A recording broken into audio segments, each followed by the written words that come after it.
Maraming bagay. Yung pagiging malambing.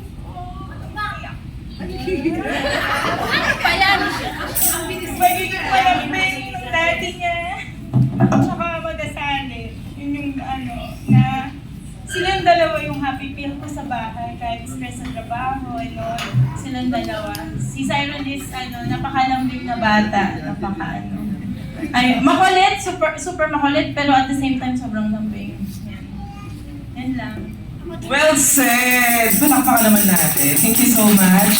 Then, tanong ko lang din ako kay Daddy naman. Daddy, ask ko lang bakit naging Zyron po ang pinangalan natin sa ating birthday boy. So meron po ba itong meaning or sino po ang nagpangalan sa ating birthday boy?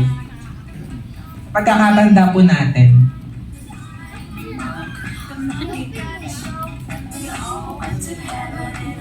Siron, kasi yung first baby namin na nawala sa amin. So, sinunod din namin. Ang pangalan kasi nun is Sarah Angela. And then, si Siron is our third baby.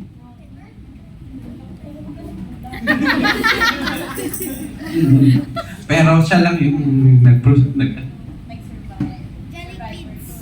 and Luke, which is verbs from the Bible.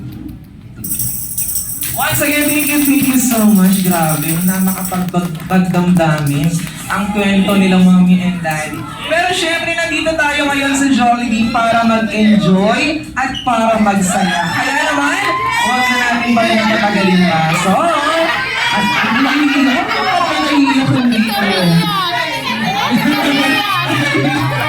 diba, na-touch lang sa kwento nilang mommy and daddy.